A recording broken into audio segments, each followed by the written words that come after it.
Let's see if he can overcome. Artosis has that warrior and priest at his disposal. The warrior deck is very fun. We'll describe it if he actually pulls it out. We don't want to give away too much of his tech right now.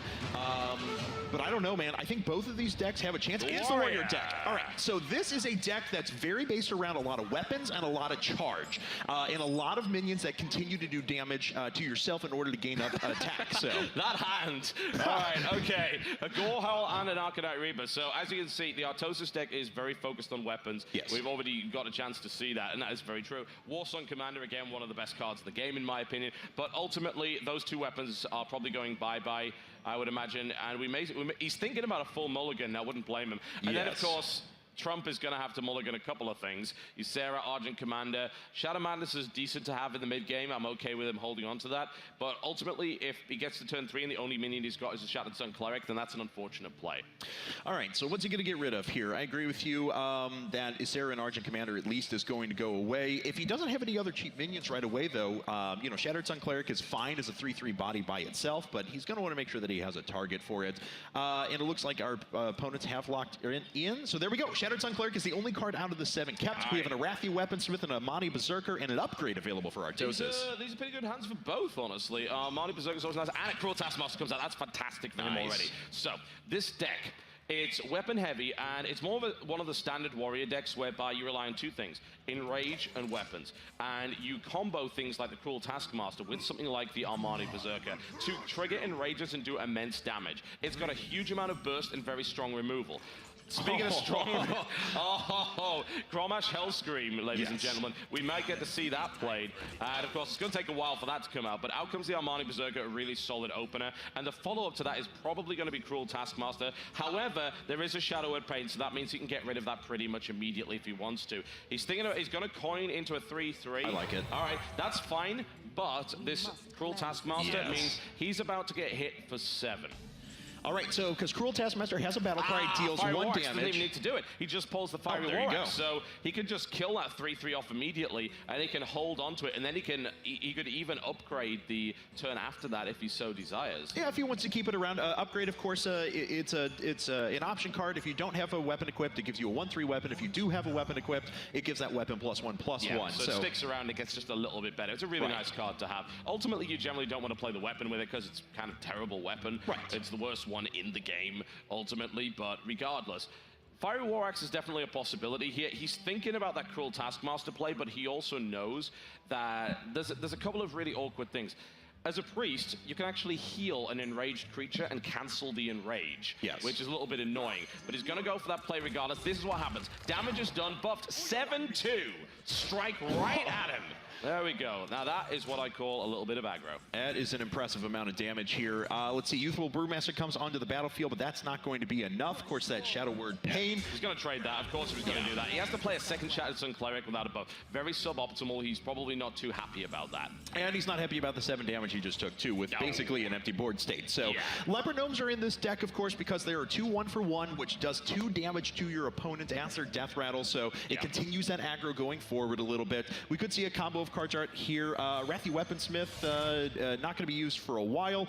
It looks like we're just going to use the 3/2, swing through, take out the Shattered Sun Cleric, and then swing in for 2. Yep, and there's the Leopard Gnome coming out as well. So that's a really good start for Artosis, honestly. A very good start indeed. He got exactly what he needed to start the early game pressure off, and this deck relies on being able to carry that through. If at any point you sort of lose that momentum and stop being able to do damage, things become problematic. Okay, so he can get rid of the board here if he wants to, but those are his only 2 Shadow Word Pains. Now you might think, oh, well, it's just a 2 cost. But in this case, what we're going to see is the Chillwind Yeti come out, which definitely the right call. In a Rage, however, coming out here as well. He might want to hold on to that for an Enrage card, though. Now, as we want to point out that we were talking about Warsong Commanders before, and that's a lot of the crux of this deck here for Artosis and a lot of his late game finish ability as well, because it does give all of your other minions charge. And that's the kind of thing you really want to be able to use a Shadow Word Pain on as you go through the game. There are options for Artosis. He's either going to have to take 4 damage and get rid of his Leopard Gnome and continue to do a little bit more pressure if he wants to clear it without committing additional cards to the board. But it looks like he's considering his options right now between Inner Rage, between Arathi Weaponsmiths even afterwards. Yeah, certainly. So I think, yeah, he's going to just, for the most part, ignore the Yeti right now. He's going into full rushdown mode here. And he just wants to kill his opponent as quickly as possible. Out comes yet another weapon. He may even choose to upgrade that, which would make it a 3-3, which would be a nice idea indeed. He's still got this inner rage, but there's no real reason to use that this turn, so he's most likely just going to end his turn at this point here. And he's thinking about upgrading, but no. And there are no acidic swamp oozes in this deck for our priest Trump, which really means unfortunate. Against a warrior, you really need that stuff, and he doesn't have it. He's already down to under half of his life, and he's not sitting on a lot of healing. The only healing he really has in this deck is his own healing power, which is not that good. It's 2 health at most. So this is a bit awkward. Now, he can, of course, nicely trade the 4-5 to the 3-3 here and then still get another creature out of it. But, of course, he does leave himself vulnerable to be killed by that 2-2 weapon if he does that. So let's see what he decides to remove. There's the Shadow of Pain to get rid of the 3-3. I think that's a much better idea. Then he kills the 2-2, takes 1 less damage, which is nice. But, of course, he doesn't know his opponent is sitting on upgrade. But Injured Blade Master comes out there as well. And that was probably the best turn Trump could have done. Absolutely. That was the right thing to do. But we do have that upgrade card available. So. Okay, and that does mean that the 2-2 weapon that's sitting around won't be able to take out one of those minions. But as you were just suggesting, upgrade, of course, will give it +1/+1, and he can start to trade those out very efficiently. The Frothing Berserker comes out. Every time a minion takes damage, this guy starts to gain power. It's very dangerous. There's the upgrade, 3-3. He is going to rush down. He is going full on for him right now. And honestly, this is the right call. Right? How many taunt cards are in decks with Trump involved? There aren't any. He doesn't like that. That's right. And unfortunately, that leaves him vulnerable to this kind of stuff. All right, well, he can clear the board out, but unfortunately, even in just clearing the board, he's going to take 2 more damage, and there's already 6 damage in reserve here between the 2 attacks from this weapon, so things are getting a little bit bleak for our priest. Now, of course, he can continue to heal himself out. I would expect Shadow of Pain on the Frothing Berserker pretty much immediately. I would never, ever let a Frothing Berserker sit on the board like that. If you can remove it for 2 mana, you certainly should remove it for 2 mana. But he's actually going to go for the trade instead. That, I suppose, works too. I wonder what exactly he wants to hold on to that Shadow of Pain for exactly, rather than doing that kind of damage to his Yeti. He's going to play yet another Yeti and heal himself, leaving himself with significant board control. And it also means he keeps his pain for a little bit later.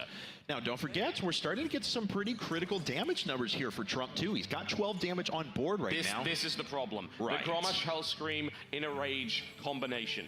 This Blood Cell Raid is already pretty nasty as it is. Basically, next turn, Grommash Hellscream comes out with charge and Inner Rage, enrages, and just kills Trump outright. So that could become a real problem. Doing the math in my head, even if Trump heals, I think he's still in trouble. I think he may just be flat out dead at this point. Right, so for those of you who are wondering, Grommash Hellscream is actually an 8 mana. It's a 4/9 with charge that gets +6 attack whenever it takes damage. So if you do Inner Rage, now it's all of a sudden doing much more damage. What, 12 damage, I think? So, he can come across and swing through. Trump is dead. There's really no question about it at this point. Because of that, there are no taunts in this deck, or in any of his decks, really. The Grommash Hellscream and Inner Rage combo will trigger the Enrage. It already has charge, and he will just flat out die. There's no way out of this at all. Artosis absolutely knows it. Sylvanas Windrunner might be nice, but it's not going to do anything because he has no idea what's coming at him right now. It doesn't matter what comes in because Grommash Hellscream's going to come out. Inner Rage is going to come out. Grommash Hellscream is going to murder Trump right now. Out it comes. There it is. 12-8 charge. GG.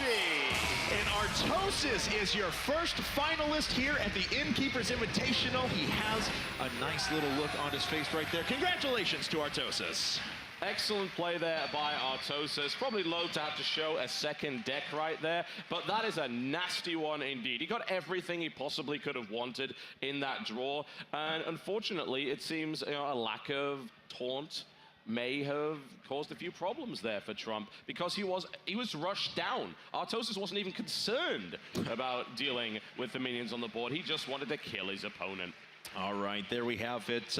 Congratulations to our winner there, Artosis. He will be advancing. Of course, he is waiting on the next semifinal that we have to play out, which is going to be Ruckful versus Kriparian. The winner of that will move on to face Artosis in the finals.